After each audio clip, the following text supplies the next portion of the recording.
How do I start this thing? Have you plugged the bloody USB in? Yeah, it's in. Nah, man, that's the wrong port. Oh, wait, it's flashing now. Is it it's recording. Well, let's start this thing, fool! Hello everyone, I'm Amelia. Hi, I'm Sam. Welcome to Ask the Duo podcast, a podcast where we get deep into those late night, unfiltered conversations. We'll be discussing all things lifestyle, relationship, mindset, and more. Alright, let's get to it!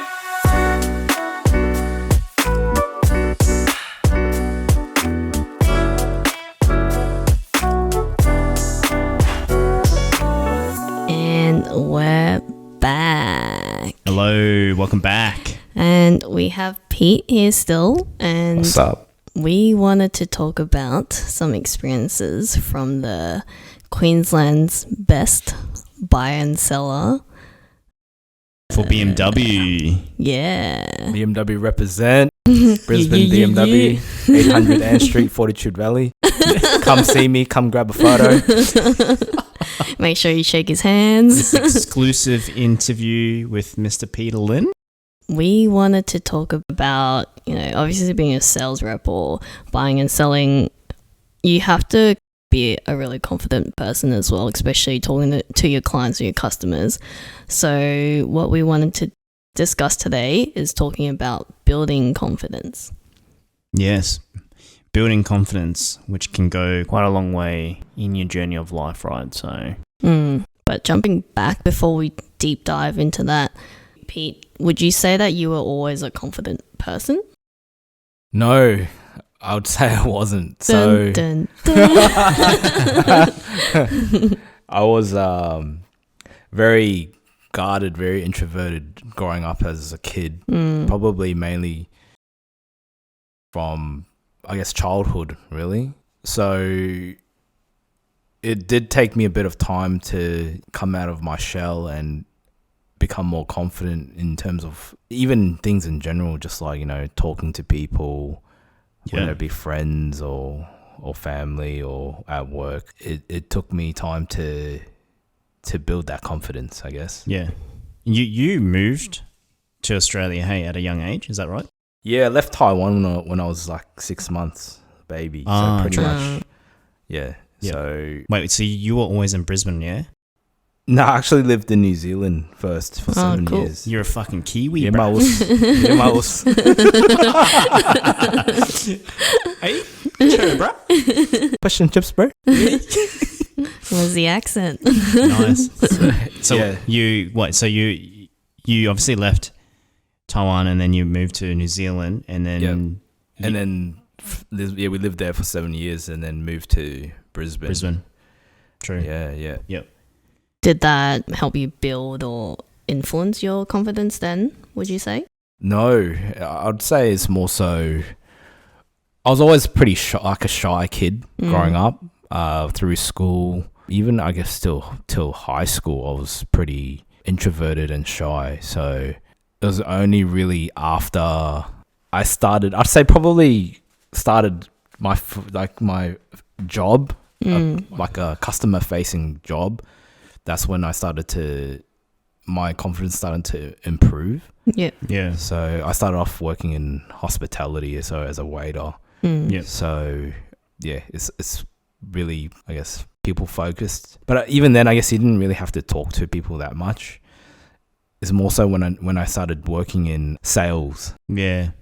Is when it's important to be confident. Yeah, of course. Because it's all about relationship building. So you have to be confident in what you're doing.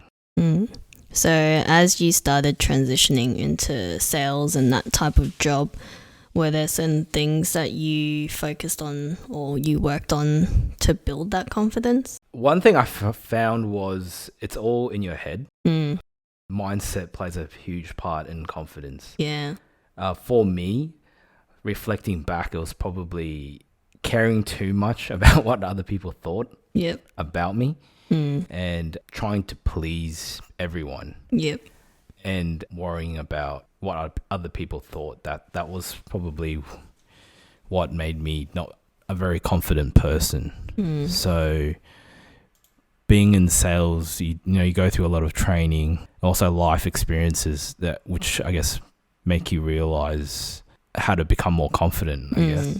What were the main things that you're worried about in terms of, say, what people thought about you? Was it just how you said something, or if you said the wrong thing, or what was the biggest worries that you had?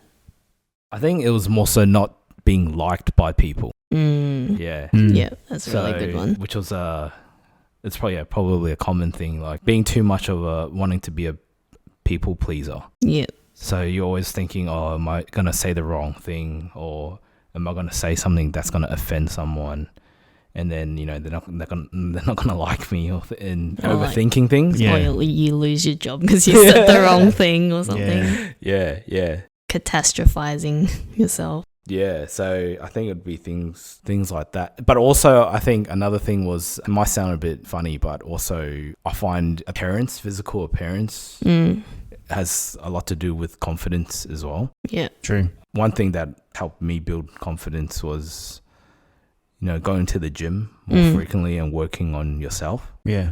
It benefited my confidence quite a bit. So it helped me mentally build more confidence by looking better as well. Yeah, of course. Don't know how it just the way, if you look good, you feel good, you'll be confident. Yeah, that is very true, hey. And I think that's why they say when you go to gym and you work on yourself, whatever your goal focus is at gym, it's going to help your mentality in relation to your image, your confidence, being able to go out there and I guess portray yourself. And that's the mentality that a lot of people need to boost themselves. Yep. And that's why they say, like, a lot of the bigger guys, like I don't want to fat shame, but like the big people who lose weight, their confidence goes through the roof. Yes. Their image is just different. They feel better for themselves mentally and physically. And they also build like a sort of discipline, so now they know to love their own body and not just either get lazy and not work out or just eat random foods that aren't healthy for you. Now they've built a discipline to know that love your body and work out and enjoy what you do and still look great. So I think like working out is a really good way of boosting confidence, and obviously don't go too far into the spectrum where you only look at your body image though. Like you got to be careful with that, but if you're doing it to help you build confidence, that's a great thing. Yeah. So was there any other things that you said you had training and working out? What are some other things that helped you build your confidence over time? It was mainly mindset, because I'd say most of the time it's the things that you think about make you more confident or less confident. So like just basically training your brain to, in a way, not really care what other people think. Or get out of that comfort zone. Yeah. So basically a lot of the times you don't feel confidence because you care too much about, you're overthinking. And if you can overcome, not caring about what other people think, you will naturally become more confident, if that makes sense. Yeah, makes sense. Because you have nothing to lose. Yeah, of course. Because you're basically putting yourself out of your comfort zone, and you're putting yourself out there where you're basically forcing yourself, right, to really learn. Putting yourself out in an uncomfortable position is what forces you to learn in all perspectives: confidence, mentality, and experience. And then that obviously leads to the next point is, obviously you're talking about, you started in a waiter role, right, as in terms of hospitality, which was sales. Well, not really sales, but it's just dealing with customers, right? Yeah. But then that transition to your sales role, you would have undergone some training, right? Yep. So what was the first sales job that you transitioned into? The first sales job I transitioned into was probably working as a brand ambassador at the duty free at the airport. Duty free, where all the Asians like go and buy their stuff. So I represented, like, I sold certain whiskey and alcohol at the duty free at the international airport. That's cool, man. Yeah, so you get a lot of, like, different people come and go, and I had to try and sway them towards certain brands of alcohol. Shit. So it wasn't very easy because there's such a huge variety of different whiskeys. types. Yeah. Hell yeah. You just basically have to get out of your comfort zone and start talking to people, introducing them. Like you're not going to be good straight away. It's all trial and error. Yeah. So, and then that's how you grow. You got to make, mistakes in order to learn. So, Yeah. and that was part of the process of, I guess, also building confidence because, you might say certain things and then you reflect back and you think, oh, how come that didn't work? Yeah. And then you can adjust it and try a different method to try and win the deal. Yeah. Kind of thing, yeah. And build that relationship. So that was your massive learning curve then, because obviously transitioning from a waiter to selling a brand or a brand ambassador where you're representing a product. Yeah. And it'd be hard too because in the duty-free area, you only see people come and go, right? And Yeah. these guys are like either leaving Brisbane to go overseas. Yeah. Yeah. So it's hard to build rapport with someone when it's a short time frame. Yep. You don't have much time. It's easier when they are leaving the country because they generally have time to shop around before their flight. True. But it's harder when they're arriving into Brisbane. True. Because most of the time when you arrive, you just want to quickly get out of the airport. So That's actually really true. you just want to grab. Yeah. You already pretty much know what you want, and you're just walking by and you're just grabbing that bottle of whatever it is. whiskey or vodka or whatever it is, and Yeah. you just want to get out ASAP. Mm. So Yeah. that's the harder part of it, I guess. Yeah. So you only really have a few seconds to do what you do, I guess. Yeah. No, But yeah, keep going. No, keep going. Mm. No, I was gonna say, What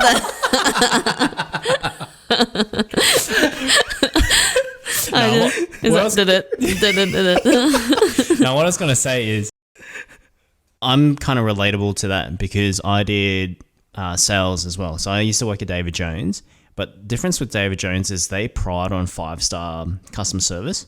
So in terms of product, we never were trained on product.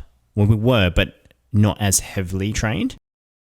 What David Jones really focused on was more on customer interaction, how you can build rapport with people on a short-term initiation, because people coming in and they're window shopping or whatever the fuck they like you said, the people that come in, they know exactly why they're there for, and then you got people who are window shopping.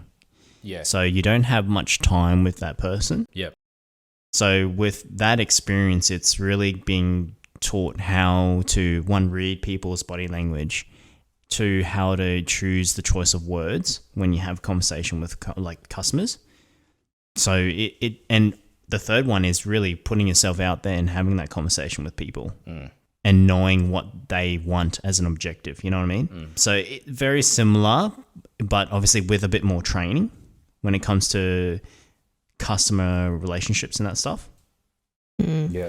My question, though, is just more for me personally. I find it really hard to, especially if someone's like in a group or like say families like walking past the shop or something. It's a struggle for me to step out there and just be like, hey, how are you, and just make a conversation. Or even outside of work, if you're going to like a networking thing or like a new party, like what I've seen, from you guys, it's very easy for you guys to just kind of introduce yourself and be like, hey, my name's blah, blah, and just slip into the conversation. So what helped you guys build you guys to be able to have the confidence to do that, as opposed to someone who's a bit scared to go out there and introduce themselves to a group of people or even a new person?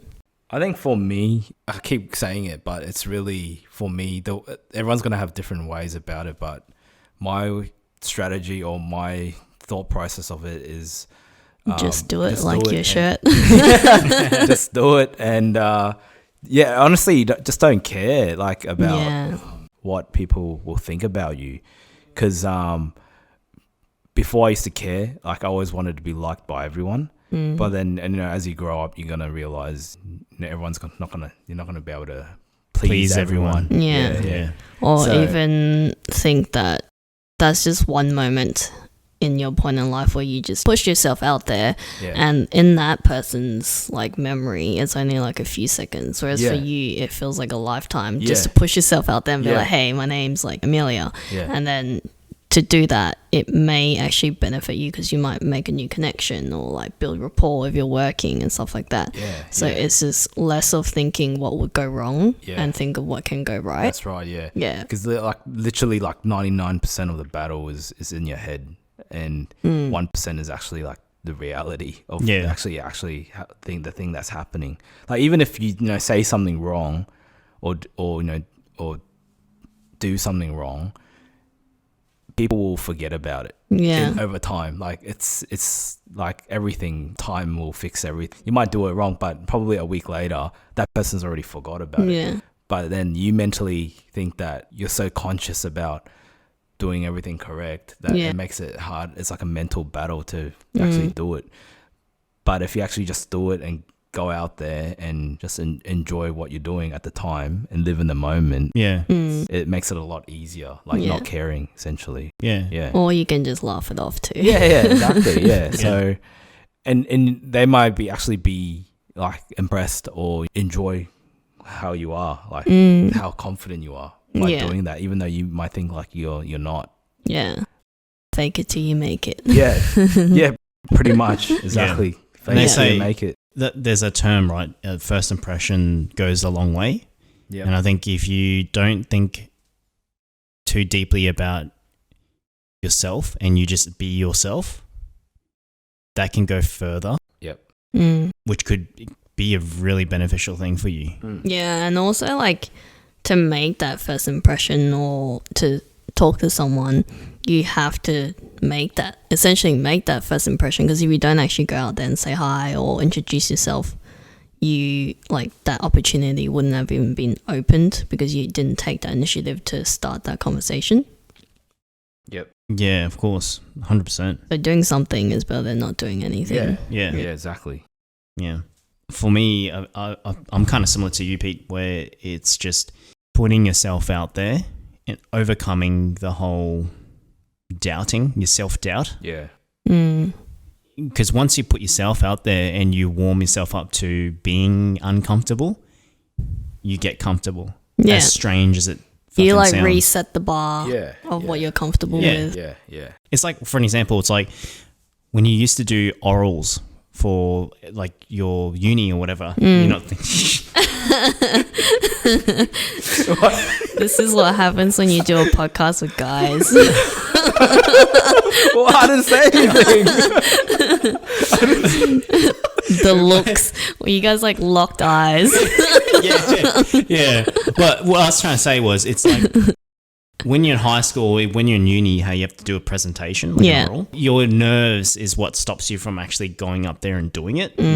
And it's like, as soon as you start doing it, the first like 20 seconds, you're all good. Like you're Gucci, man. Yeah. You're confident. You fuck that shit up. Like you smash it. It's the same thing when it comes to this, where you're customer facing or you're client facing. It's just having that conversation, building that rapport, that just goes so far. You know what I mean? And being yourself is way more important than being someone that you're not. Or trying to be too perfect as well. Yeah. And some people can smell it. As in, some people can smell that you're fake. You're Yeah. being someone that you're naturally not. Yeah. And I think a big part of having confidence, or why people don't have confidence, is because they don't have the knowledge. But to only gain knowledge is a way to gain knowledge is to gain experience. And once you experience more of that, that's when you start to build that confidence as well. Like it kind of goes hand in hand. Yep. Yeah, Yep. of course. It goes a long way, man. Like, seriously. And a lot of the times people worry about what will go wrong. So you just got to really just stop worrying about what's going to go wrong, but think about what will go right. Yeah. Basically, it's all positive thinking and positive thoughts. 100%. And then just leading off from that, so the past few experiences that you touched on was more immediate products that you have to sell, but did you feel you had to change the way that you talk to customers, or did your confidence change when you moved into the more recent jobs that you had, which is a higher ticket selling products such as selling BMW cars? Yeah, I did. It more so went from being in retail, like a retail setting, to a sales setting. So going from Nespresso to BMW sales, it was a kind of big difference and a bit of an eye opener, because you're not just talking about a product now. When you start to actually really sell, you're not only selling the product, you're also selling the relationship as well. So it became more so you're getting to know someone. You're building the rapport with that person. Yeah. You know, you're finding out what their needs and wants are. Yeah. You're finding out why they want this vehicle and what attracted them to the brand, and pretty much getting them to tell you their story. Yeah, or even their lifestyle, like Yeah. what they do and stuff like that. Yeah, and once you get them to talk about them, it builds trust and you can relate, basically. And it helps you, I guess, in a way, build your confidence in the fact that you need to, be comfortable with talking to people. With something that might even be more intimate as opposed to a quick sale. Like you have to actually talk about, some of the life things that they need to live through. Yeah. And understand and be empathetic. That's right. Yeah. So it's more, it's definitely, I guess, more personable. It's just not like you just go in and buy and then walk out kind of thing. It's more, it's an expensive purchase. It's like buying a car is probably the second most expensive thing other than a house, pretty much. So it's more so, it's the experience as well. Yeah. Talking about that, it's very relatable to my industry, because I used to be a broker, a mortgage broker, where I would have to go to clients face to face, sort of have that conversation, right? It's trying to understand what their objectives are, what their ideal goal is, and obviously trying to facilitate that goal. So you could somewhat say it gets intimate, because you try and understand their financial position and understand like what they do day to day, because you need I don't want to use big words, but you have to mitigate the risks associated to finance. So like you, buying a car is a big ticket item. With me, it was about buying homes. So when you buy a home, there's a huge emotional attachment, because you're committing your fucking whole life to a loan. You're buying such a big thing. So the attachment to a house is like, well, this could be my forever home that I'm living in. So it means so much to people when they can finally get the keys to their first home. So understanding, building that rapport with customers and clients is really, really important, just like yourself. And it's not just a quick ticket sale. Oh, I can get a loan, that's it, fuck off. It's like, well, you're my client. I need to make sure that I'm looking after you, because I want you to come back to me if there's issues with your loan, or if you're looking at buying and selling, or if you're looking at buying an investment property, or like with me, it wasn't just buying homes. I dealt with their personal debt. If they wanted to buy a car, I could facilitate a car loan or some shit like that.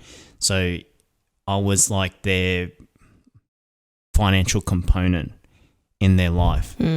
I think, would you say that there's a difference in terms of confidence and knowing what you're saying?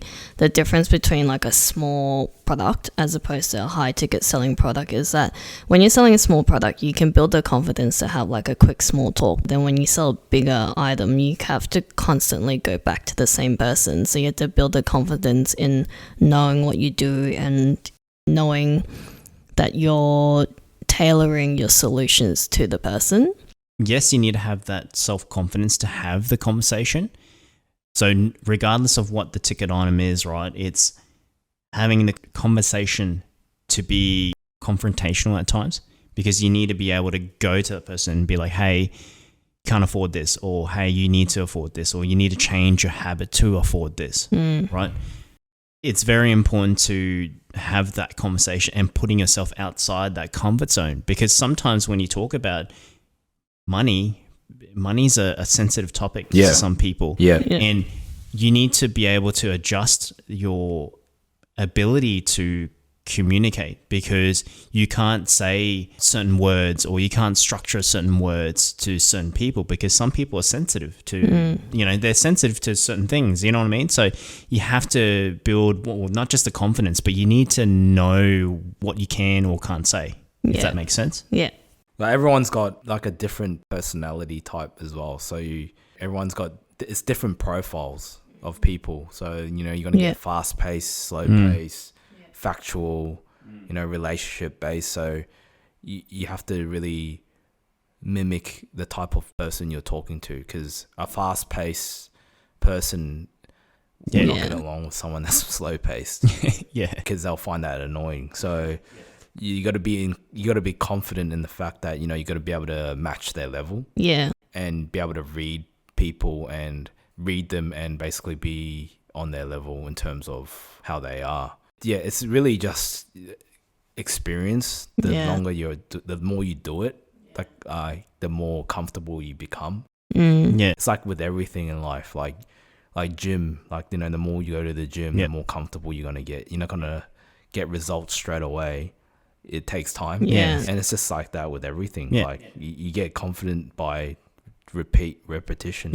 And that always falls for everything, right? It's putting yourself outside of that comfort zone in order for you to be, one, exposed to it, but two, like you said, if for gym, more time under tension is how you're going to build that muscle. So more experience is how you're going to relate to it. That's right. Yeah, very good discussion here. Was there any other tips that you wanted to add for how to build confidence, or from either of these good-looking gentlemen? So I think the biggest thing is understand that if your confidence is not that strong, it's fine. And putting yourself out there, well, the more that you can put yourself outside of the comfort zone, the more experience and the more confidence you're going to build from it. And the biggest thing that you're going to remember is you're going to fuck up regardless, right? But be open to fuck up, because that's the biggest thing that a lot of people misinterpret is, oh, I'm going to fuck up. Oh, it's bad, no good. But dude, fucking up is a good thing. Right? Because that's the only way you're going to learn. And you can't be too perfect. Like, I feel like that's more of a challenge. Like, if you think that you're perfect or if you've reached perfection, then you're not willing to continue to learn or grow. And I think, like, there is so much that you can do in terms of learning from a study point of view to help you.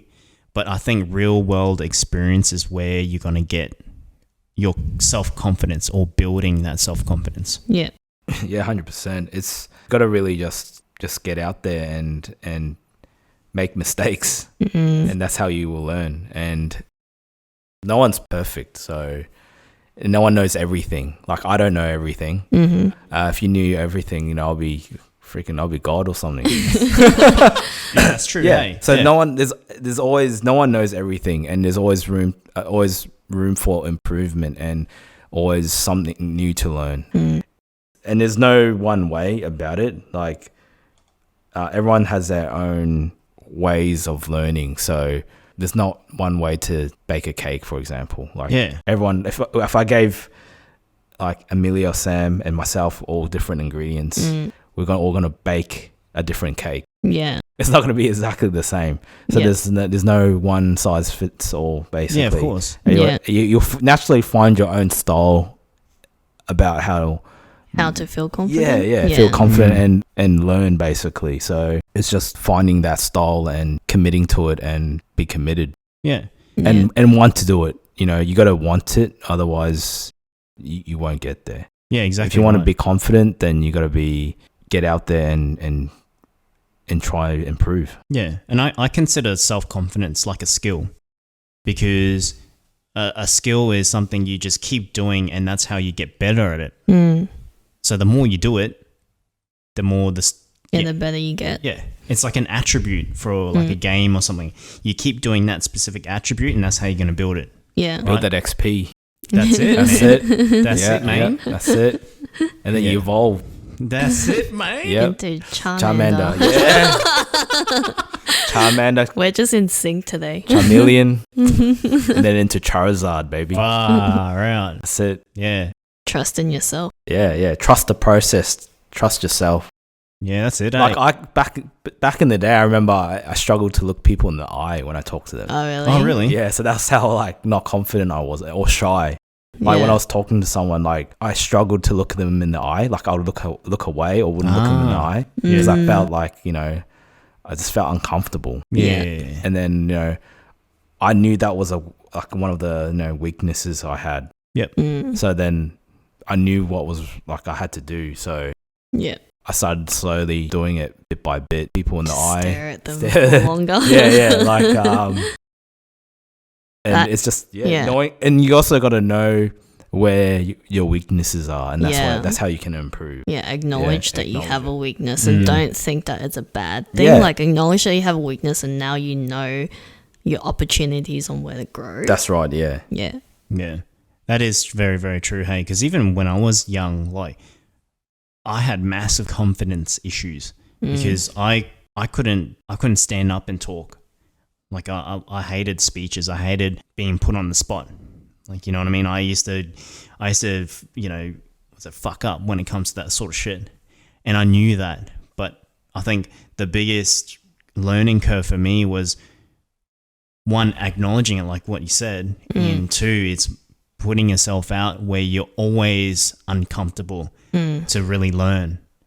Right? And nowadays it's just like I can stand up and just freestyle a speech, whatever. Yeah. You know what I mean? Like you have to force yourself to that point where you just can build that skill out. And that's the only way that you can fucking learn. Yeah. Yeah. And like one last point that I think I'll add on, but I don't want to drag the conversation on for longer, but I actually think I was the opposite. When I was young, I actually had a lot of confidence, but what changed me was I listened too much about the criticism. So like, for example, I don't remember if this is the exact thing, but I was in class and I was just singing out loud and dancing at the same time. And some kid was like, why are you being such a, I don't know, why are you being so stupid? Like, why are you dancing in the middle of the classroom? But like, I had the confidence to do that and I didn't really care about what people thought about me. But then over time, these repetitive criticism happened and then that kind of stripped me back. And then I'm trying to fit into like what a social community thought was like a normal person. And that's when my confidence started to drop. But then now I'm kind of going back into my old self where over time you start to, same thing, experiences teaches you who you should listen to and who you should just kind of ignore. Like take your criticism and feedback, you know, with a grain of salt. Like if you feel like it's something that you enjoy doing, like singing and dancing, then just go do it. Like don't think just because one person told you that you're being stupid, then you're like, oh, my whole world's crumbled and I can't sing and dance. Yeah.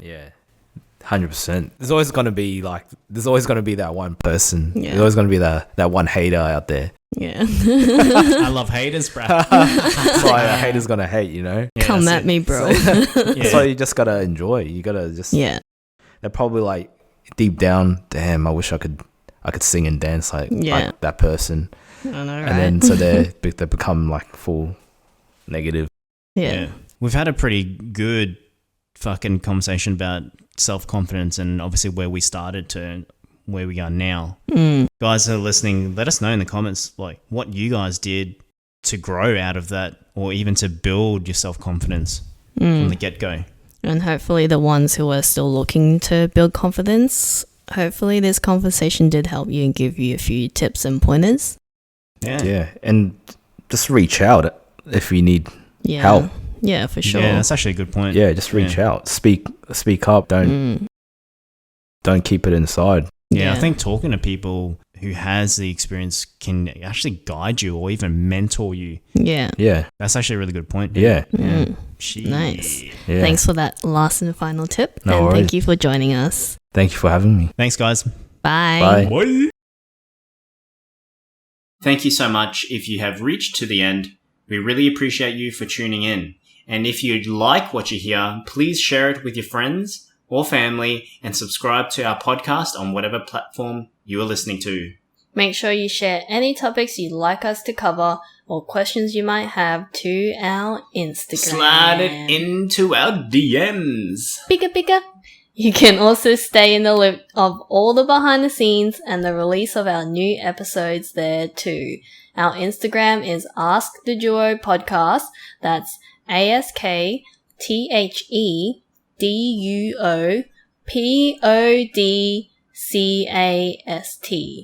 Man, feels like I'm in a spelling bee competition right now. Alright, that's it for now, and we'll see you back here for our next episode. Bye! See ya!